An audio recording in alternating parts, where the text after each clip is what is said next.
Monday morning, it was 275 days till elk season. Nice. Yeah, so we're getting close, buddy. We're getting close. All right, we gonna start? Yeah. All right. Welcome to the Elk Season Podcast. We are the Chambers Brothers. My name is Harold. I'm David. And tonight on the Elk Season Podcast, We have some moose stories. We have some elk stories. yeah, I have a really unique, and I think you're going to dig this. okay. I have a really unique wolf story. It involves, and it involves T. Gandhi. Who? T. Gandhi. It's not a who. T. Gandhi? It's a parasite. Okay. Toxoplasmosis. Okay. Toxoplasmosis Gandhi.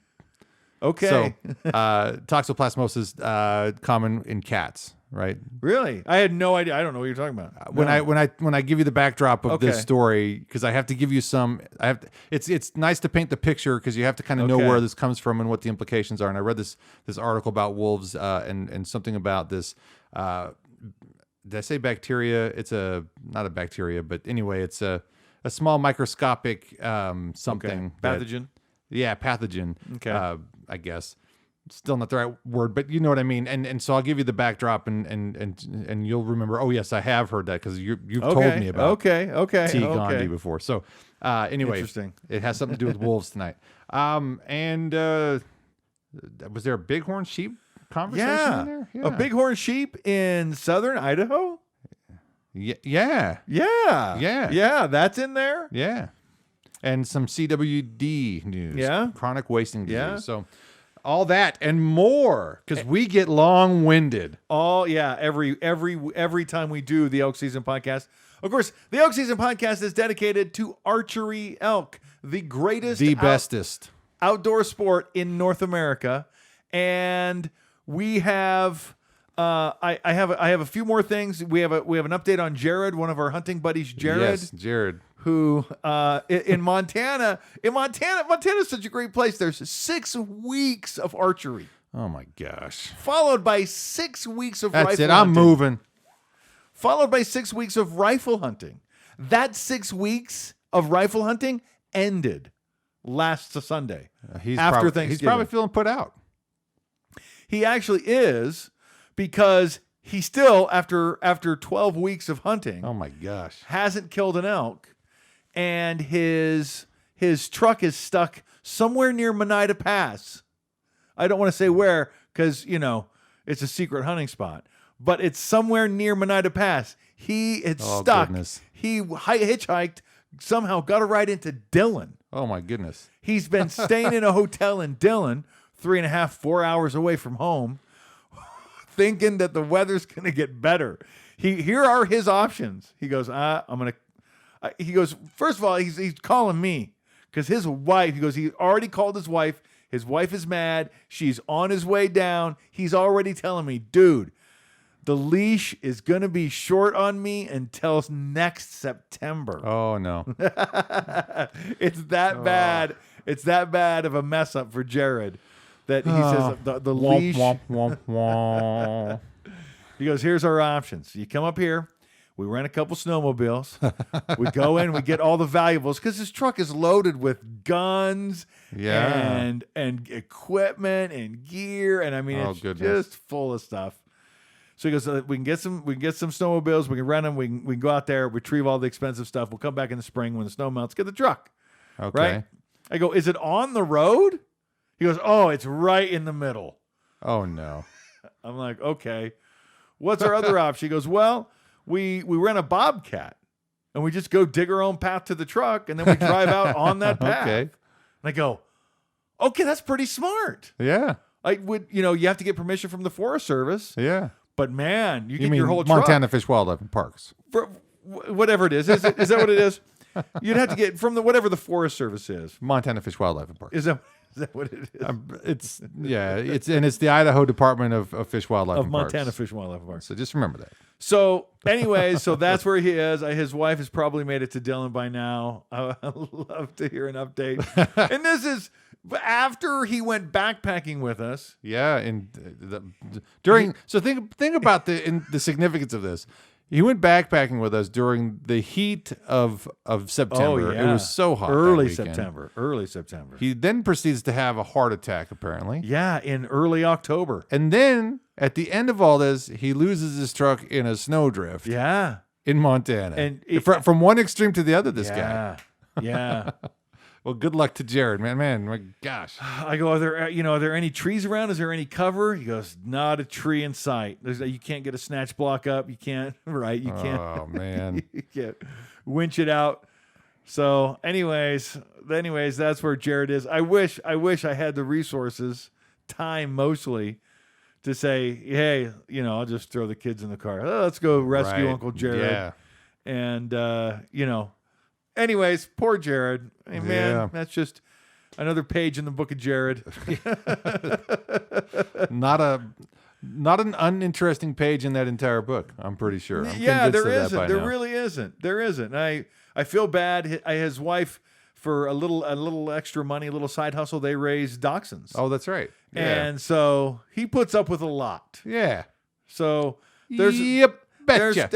there's always favors in both sides of the favor bank. That's all I'm saying. Correct. That's all I'm saying, Jared, brah. I'm with So you. I forgot to. I wanted to tell you something on this week's podcast too. So Yeah. since our last podcast, we actually I found some discounted steaks at the store, Yeah. and I brought them home, and they were just a couple of them because the kids like to have steak, and Vesta and I were like, well, we also have some elk steak Yeah. in the freezer. Not so. It's been a while since I've had venison, right? Yeah. And so I'm thinking, oh yeah, they're about the same size as the steak that I bought from the store. Forgetting that they come in pieces, Yeah. thinking it's a whole steak, like because Yeah. so we thaw them both, and we have 2 packages to Yeah. eat.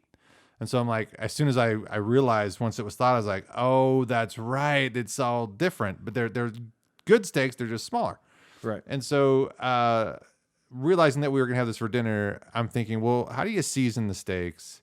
Because even though they're, if it's a bull and understanding the story of your bull, Yeah. worried about maybe some of the flavors that come through with that, with the adrenaline that it must have been going through, and how Sure. how it all ends up in it being in rut and all that. Yeah.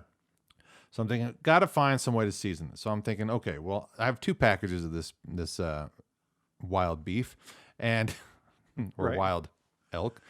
And the first package, I'm just going to go with what we would season beef with. So I have that Montreal steak seasoning. Yeah, I'm good gonna, stuff. I'm going to cover it with that stuff. Yeah. And I'm going to cook 1 package with that. Okay. But I want to get a seasoning from, say, like Sportsman's. Then they have Yeah, a rack yeah. down there of seasoning specific for like venison. Okay. So I run down there, and I'm, coincidentally, they've moved the rack that I remember being there. There's a kid Yeah. stocking a rack of seasonings, but it's more for barbecues, Uh-huh. and the venison seasonings are more limited on that shelf. But that's all they had left. I go, Yeah. is this what happened to the? Where's the shelf? He goes, the kid. He was a young kid. Like, this is his temp job. He's here after school. Yeah. He's like, I don't know. I had the day off yesterday, and they move everything around on me. I was like, oh man. So, oh,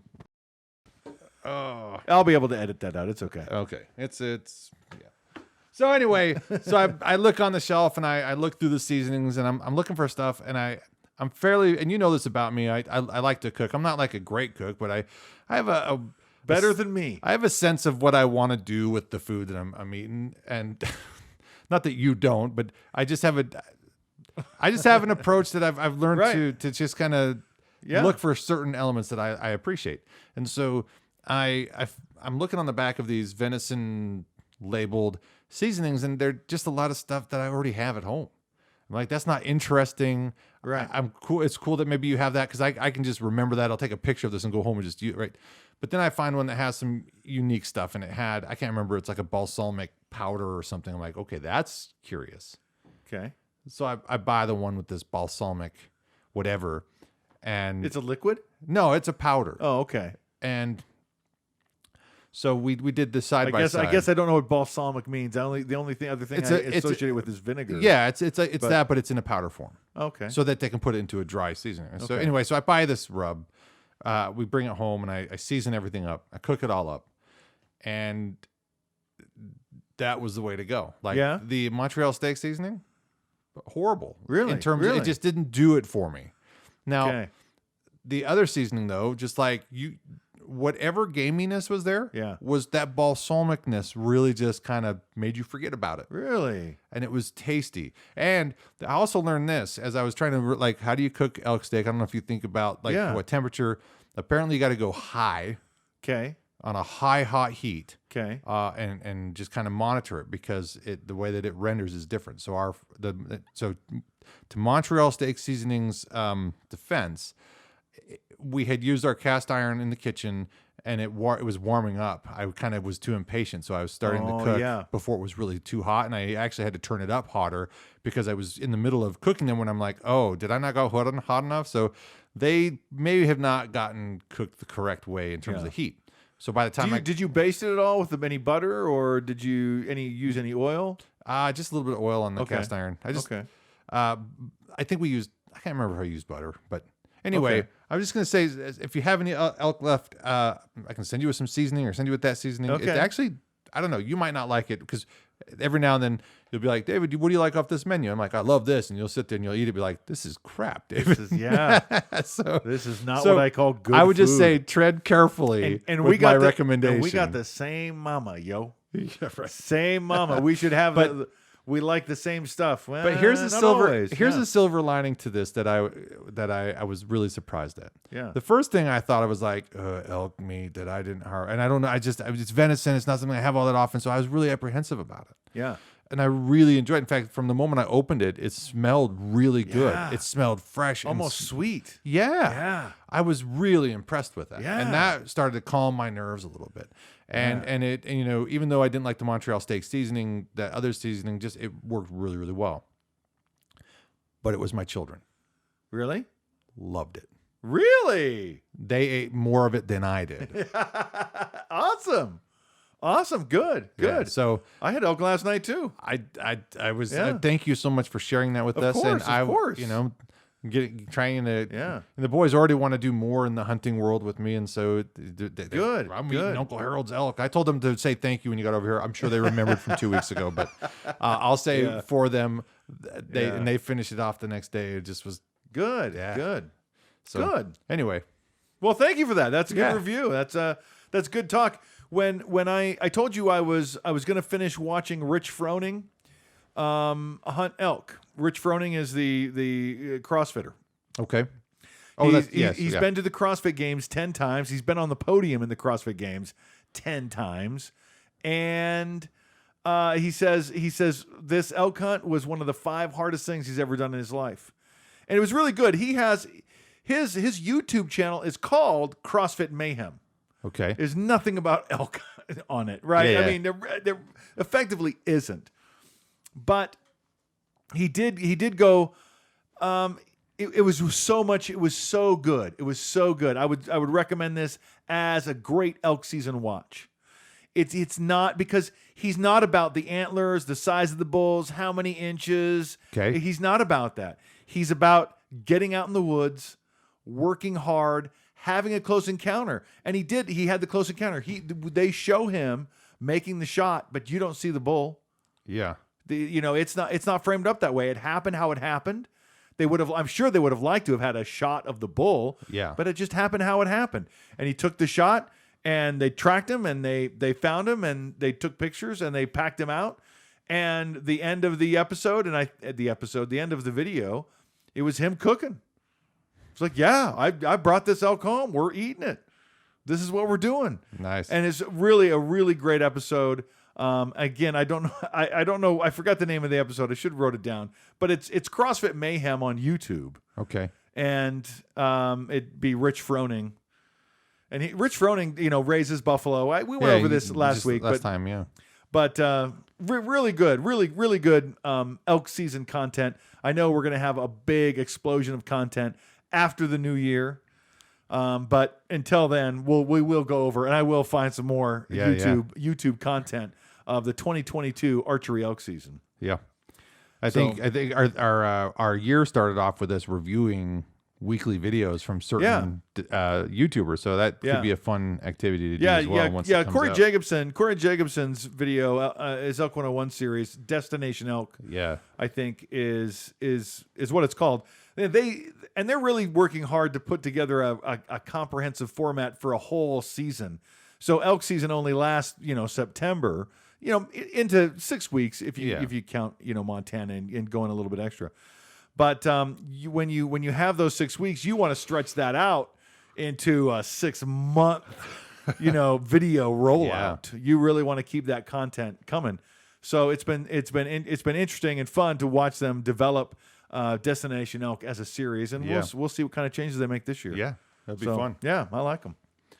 You want to talk about the weather next, since that's what you rode over here in some nasty wet weather. Such great weather. We got to talk about the weather every single week. We got to talk about the weather because, we're getting some heavy snows in our mountains here. The Mississippi's low.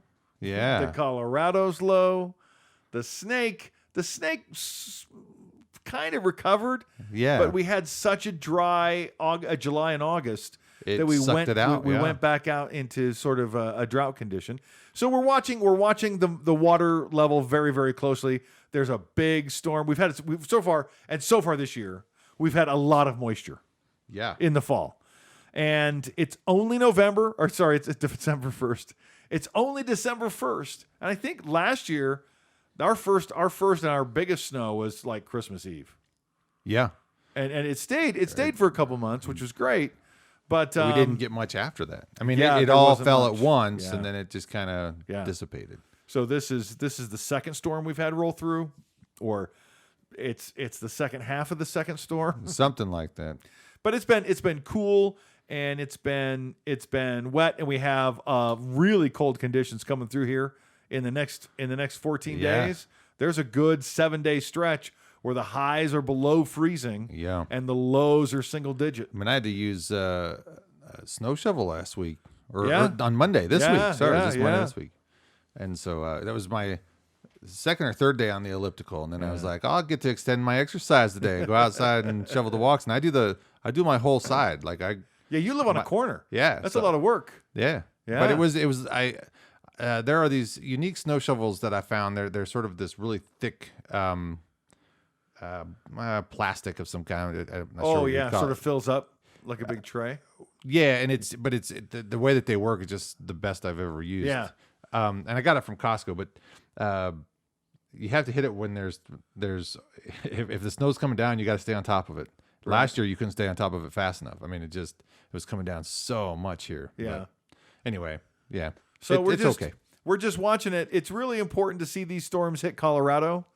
We'd like to see them shift a little bit more south. Yeah. Yeah. Well, just watch every storm system as it rolls through. You can see them. If you're an old man, if you're a proper dad, you watch the Weather Channel a few hours a day. I mean, that's what most dads do. Or at least the weather app. I mean, to update it, it's the weather app now. Yeah, you just pull out your weather app. You know what's going on for the next 15 days, and you can talk intelligently and clearly about those 15 days anywhere you go. Hold on, I just got an alert. It's part about being a dad. It's like, I got to be able to talk about the weather or sports, and I don't watch sports. If you want to talk about sports, we're talking archery elk. Well, I rifle hunt.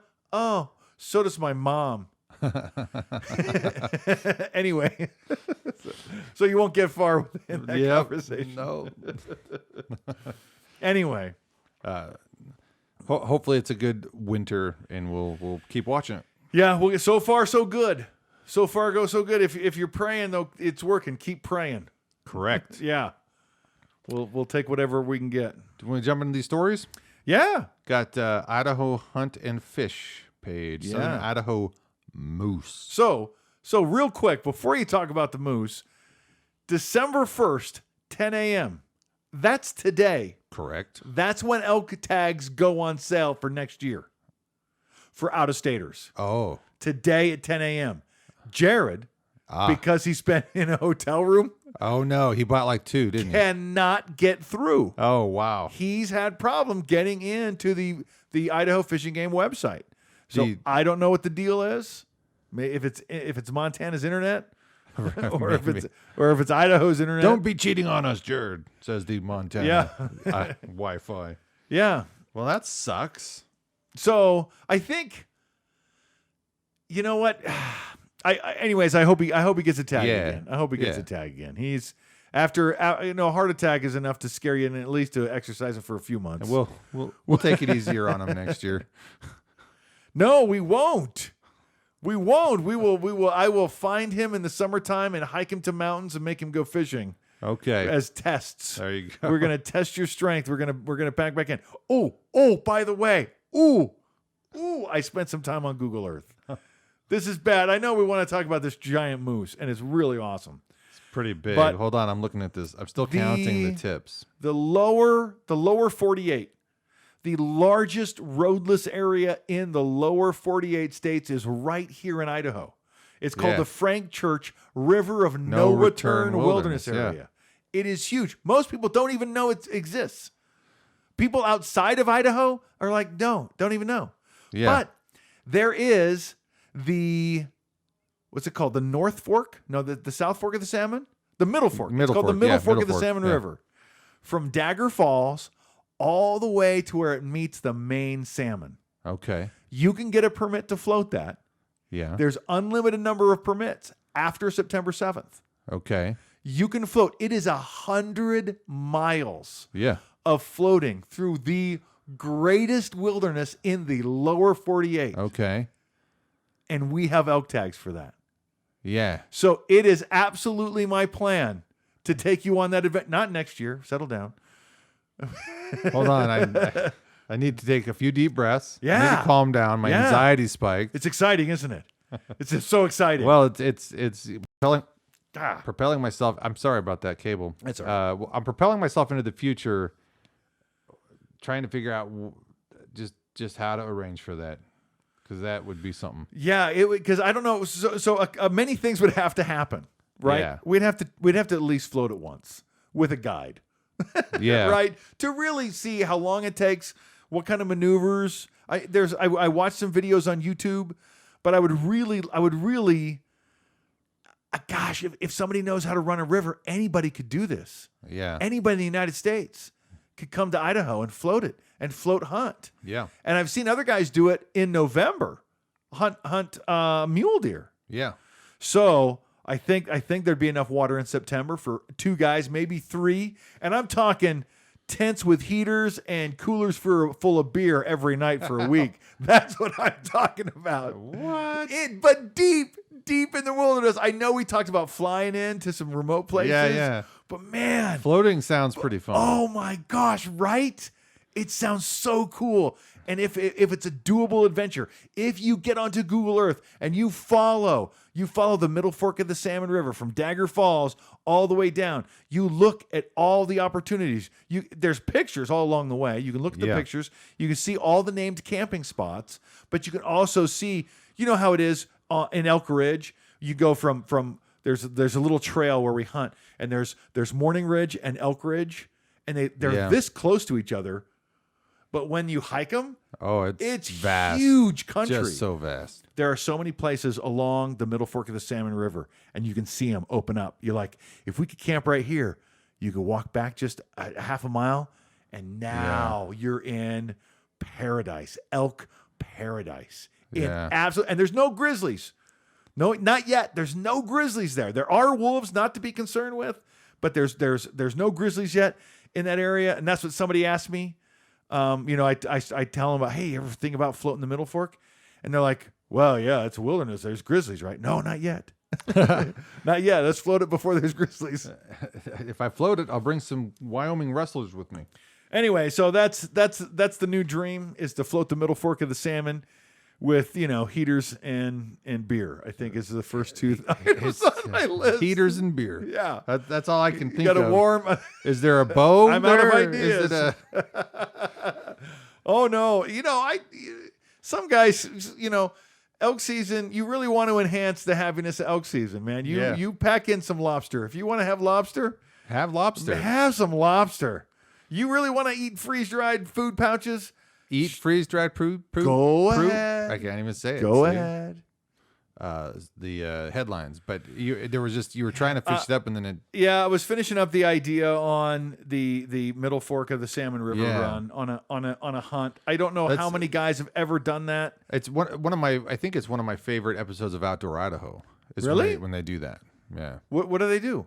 They go in the lost. They go archery elk hunting? No, not archery elk hunting. They just go down the river middle fork. Okay, yeah. So and we know that we know there's some classes at CSI for rafting. Yeah. Yeah. So if we got to get certified, we got to practice anything. If it takes us 4 or 5 years to prepare for this trip, we got to do it. Let's do it. That would just be such an epic trip. All right. So, anyways, I need to remember to follow up on some of those details. Yeah. See what kind of connections are there. There's a guy that's popping in my head, but I can't remember his name. But I'll try to catch him. Okay.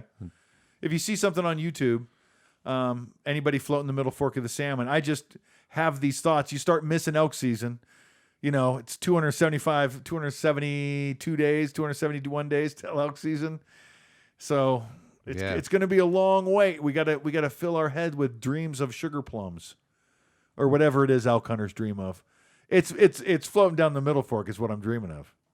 Oh yeah, I usually dream of elk, but or elk, yeah. Well, elk in the middle fork of the Salmon. Yeah. Anyway, you're gonna have to bring extra rafts. I know. That's just it. What do you do if you get 2 bulls? Not something I think about because it just doesn't happen. Yeah, but you should be prepared for. Yeah. Anyway, all right. Southern Idaho moose hunt was successful. We've been in the South Hills a lot. Here near Twin Falls, we see moose there all the time. All the time. We were hunting a section of place. We actually had a couple hunters come up on us on a 4-wheeler, and a moose came out of the woods and just came, and big old bull. Yeah. So it wasn't that big though, was it? He was a big boy. He wasn't like this thing. That thing's big. This is pretty impressive for a Shiras moose. That thing's big. It's an Irish moose. I think it's called a Shiras. A Shiras? I'm just kidding. I forget. I heard you right. A Shiras. I think that's what it is. I'm not 100% sure. There's Alaska Yukon, and then there's a Shiras moose. But this thing's big. Dang. For an Idaho moose. Let's call it an Idaho moose. You know, and these are state records being pulled out of there? So that's what I heard. I heard that 2 state records came out of the South Hills. Okay. Recently. Okay. And they were both state records. Both recently. And if this is really a South Hills bull moose, man, I got to put in for that. Yeah. That's a whoo. So I think it used to be, and it might still be this, you can have 1 bull and 1 cow you can put in for here in Idaho. I've never put in. Right, but I think it's only like once in a lifetime kind of deal. Yeah, so. if you get a tag, you only get that tag once. Yeah. Yeah. Yeah. So I would definitely want it for the South Hills because I know it well. Yeah. And I would definitely have 100 trail cameras out. Yeah. looking for the moose. Yeah. Seeing moose up where we elk hunt otherwise, I've seen them. Big boys too up there. Right. Yeah. And they're different too. They're darker fur up there. And, yeah. And down here, they're a little bit more rustic looking. It's kind of cool to see how they just kind of have their differences. But some of the biggest elk in Idaho have come out of the South Hills as well. I think our state record has come out of there. Yeah. Oh yeah. The past 10 state records have come out of the South Hills. Which is, how do we not? It's Area 54. I don't know what to say other than that. But if you look and say, I want the best place to get a real trophy out of Idaho, it's Area 54. Yeah. And some of the biggest mule deer I've seen in 55. Oh man. So mule deer's big too. They got some big antlered. There must be something in the nutrition, something in the sagebrush, something in the micronutrients of the rocks down there. Yeah. We'll go with that. Speaking of hunters in 55, bighorn sheep. How have we not seen them? Yeah. Well, the couple things come to mind, and that is 55 is bigger area than we've explored. Yeah. So we haven't seen all the animals that are there. And part of what is there is the City of Rocks. Yeah. And the City of Rocks is a national reserve, so it's off limits for hunting. Yeah, you can't hunt there. So we don't even get close to it. I mean, we kind of get close to it. But yeah, we've just never seen any bighorn sheep. Now, apparently, there's some domestic goats that could pollute the Gene pool? gene pool, yeah, of these bighorn sheep. Okay. I guess, Huh. or destroy habitat. Do you mean sheep, not goats? I don't know. What's the article say? I think it says goats. Maybe it's the goats that are just going to destroy habitat. Are goats crossbreeding with sheep? You know what? I think it may be just destruction of habitat. Okay. I'm so sorry. I about don't mean the to put you on the confusion. spot, No, but no. I just Listen, when two ungulates love each other very much, David, you know what? I'm Why not- stand between them? no judgment. Don't stand between them. No judgment. I heard a great quote on TikTok this week. Okay. It was a Native American man with a Native American puppet. I guess he was Native American. I didn't see him. I only saw his puppet, but his puppet had braids. But he was fixing up an old truck, Okay. right? And he's like, "Hey, this is what you do. This is what you do to fix up this old truck." And he's saying it with this little puppet. And he goes, "Remember, only dogs get stuck." Jeez, okay. And check out. And we're moving the on. Rocky Mountain Elk Foundation. This has to do with chronic wasting disease in northeast Montana. Yeah. So that's I'm not sure how far away it would be approximately from Idaho and the chronic wasting disease we found here, but we have found in northern Idaho, which Yeah. would be, we have this little nook of Idaho that's right there next to eastern Montana. So Well, or that's western. that's Western I meant to Montana. say. So we're talking North northeast. Dakota. Yeah. Oh, Yeah. I heard Northwest when you prepped me before the show, and I read Northeast, but I thought Northwest. That's Felt Northwest when I said it. yeah. Because of the stories that were coming from Yeah. this side, from the other side of the mountains. It clearly says Northeast Montana, not I know West. the whole time. Even when I brought it up to you, I was thinking the same thing. My bad. But when you said it, I'm like, well, that's not anywhere near Idaho. Montana's so big. yeah, it's pretty so huge. big. 2/3 of Montana is just speed goats. So It's Yeah. just antelope. yeah, There's a lot Took of us open. to- Yeah, there's a So, lot of open. Coincidentally, this CWD was last caught there in 2019. Oh wait, no. but in a deer. No, 2020 and 2019. So yeah. Hold on. Maybe there's some incomplete information here. Hold on. Probably.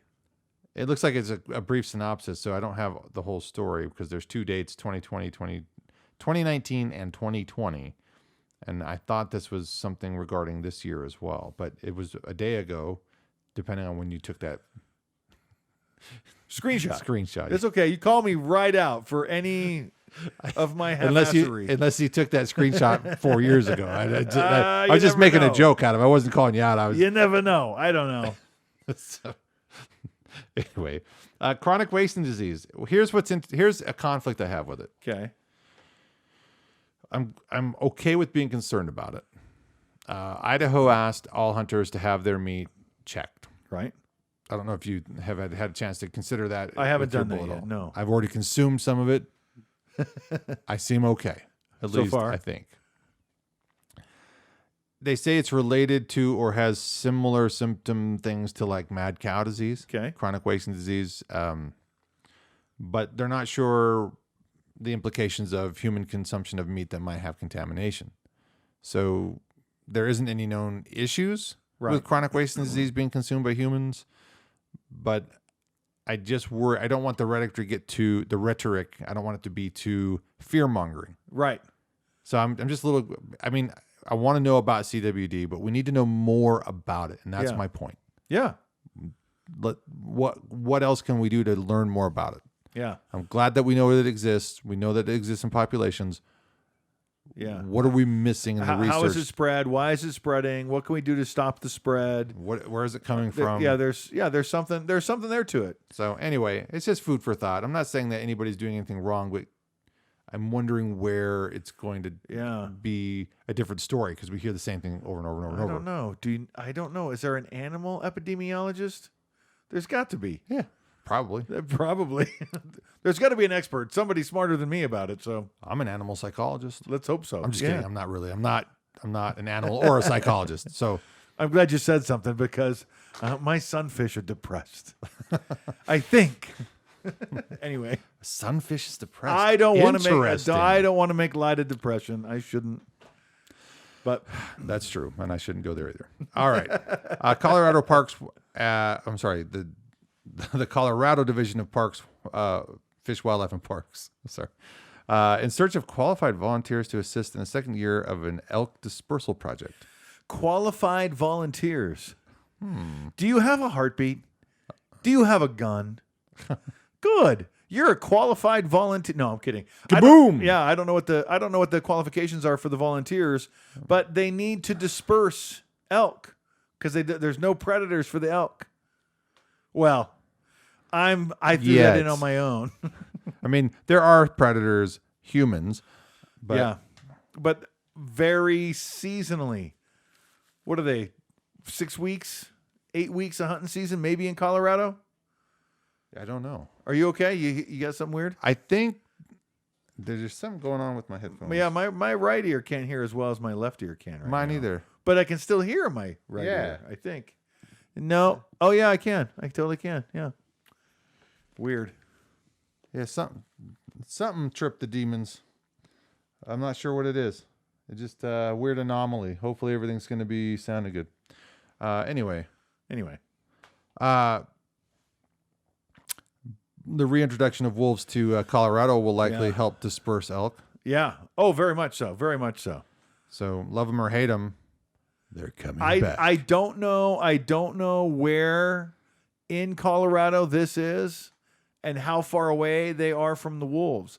I know if they just actively introduced wolves into Colorado, that would be different, right? Because they didn't introduce wolves to Montana. They didn't. They introduced them. I keep thinking that they did. Okay. Because I lived there when they did. Yeah. But they didn't. Okay. They only released them to the central Idaho mountains and into Yellowstone. Okay. They were already in Montana. That makes sense. Not in the heavy numbers that they are now. The reintroduction really, really helped. Okay. Really helped a lot. And so there were already wolves coming down. And I guess I was really surprised to learn when I read about wolves that 25% of wolf kills are just straight up poaching.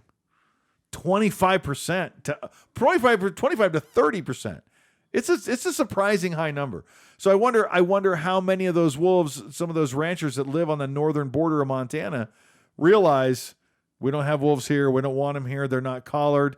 The shoot, shovel, and shut up policy that is what I grew up with. Yeah. Bumper stickers, shoot, shovel, and shut up. Huh, crazy. That's how they dealt with them. So anyways, so I don't know how long it would have taken the wolves with active, monitoring, to make sure they're not being poached. I don't know how long it would have taken them to fill up like they have around Glacier National Park and further into Montana and further into Idaho. But that's definitely where they were going to go anyway. So how long is it going to take Colorado? Colorado did not introduce wolves. They just made it out of Wyoming. Yeah. Right? But now they're there. They're protected. They're talking about putting different packs in to help balance things out. Okay. If they do that, things are really going to explode because there's a lot of Rocky Mountains. There's a lot of territory for wolves in Colorado. A lot. And a lot of snow. So those wolves can really run them down in the snow. So it'll just be interesting. And depending on the proximity of this, whatever this park is, to whatever current wolf population there is, I don't know. Yeah. So we have 2 stories left, but I think that's a good segue to talk about my wolf story because I think the last story is the one that's unique with the elk, the historical elk.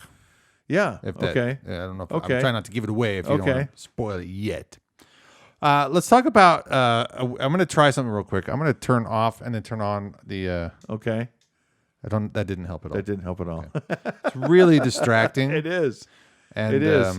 After having an hour talk about sensory issues, yeah, I would have to diagnose you right now. and I have no way to figure out why. Ooh, that was. Hey, Yeah. it came back. Hey, there you go. Okay.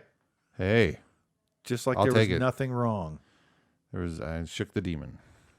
You know, one time around Christmas time, when Glenna lived up in Helena, my sister Glenna, me and Glenna were on the phone together. This is like right before she moved down. And we're just talking, and somebody comes on the phone. Somebody breaks on. I'm like, I'm breaking through. I'm coming through the line.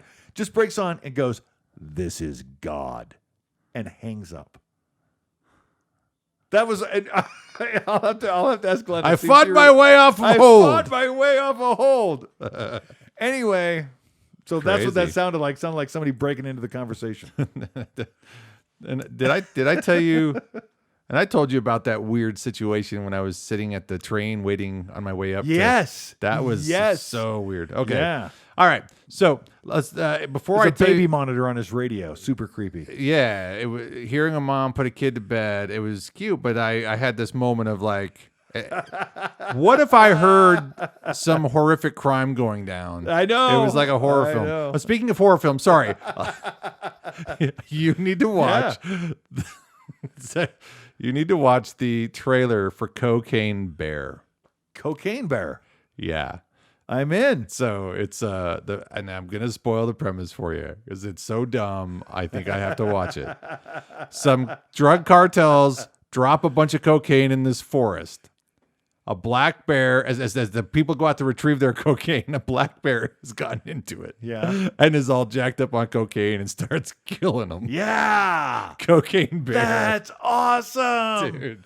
That's awesome. So anyway. Yeah, it's it's going to be a good movie if you can't explain it to somebody without laughing. There's some It's actors in it that I'm like, oh, there's actually some people I've seen in other movies. It's not like a B-list horror movie. There are people that are like, but it's not A-list either. I don't. It's like an Dude, A minus Snakes on a B Plane. list. Yeah, Snakes on a plane. there you go. It doesn't matter. So before I read you the Cocaine headline to bear. this, before I read you the headline here, I want to set the stage. So I brought up toxoplasmosis. T. gondii is what it's commonly referred to. Yeah. And so this is a parasite. That's what I couldn't remember earlier. Oh yeah. A parasite that the only way it can reproduce is in the digestive tract of cats. Okay. And so it infects the prey species of a cat, like mice, rodents, rabbits, things like that. And so Okay, I do all remember. cat species will have a chance to get infected with this. And Yeah. in fact, pregnant women are told to stay away from if they have cats and they have a cat box. So when Vessa was pregnant, I had to clean the cat box. Ugh. Yeah. Anyway, We had an outdoor cat for a year. right? Almost. Well, we gave her a few month trial to see if it was going to work, and then we got pregnant. Okay. So, anyway, what's really cool about this? So, just a reminder to anybody who's not familiar, toxoplasmosis gets into this parasite gets into the system of the mouse, and when a cat shows up, it loses all its fear of the cat, and so it's almost as if it's been taken.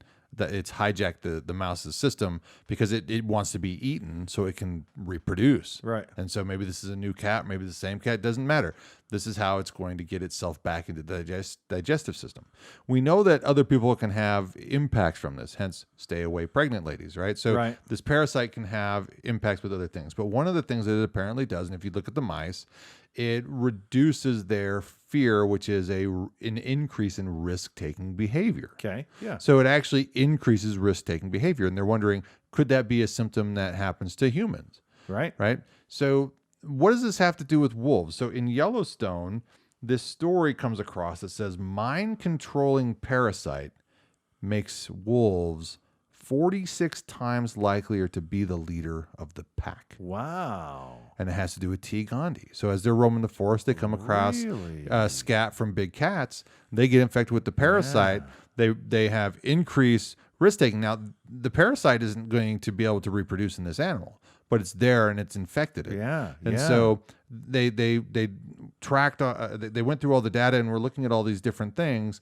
And the researchers found that a wolf that strays from the pack is increased likelihood of having T. gondii, because you're increasing your risk behavior, because you could die on your own. Yeah. You could die when you find another pack and you try to challenge the the head. But when you look at the leader of the pack, tends to be an infected T. gondii wolf. Wow. Pretty far out, isn't That's that? fascinating. That is fascinating. Yeah. Interesting study. Yeah, when I read Decade of the Wolf, if you want to get an idea of pack dynamics, Decade of the Wolf, it's like Game of Thrones, but wolves. So, some females rule ruthlessly. Yeah.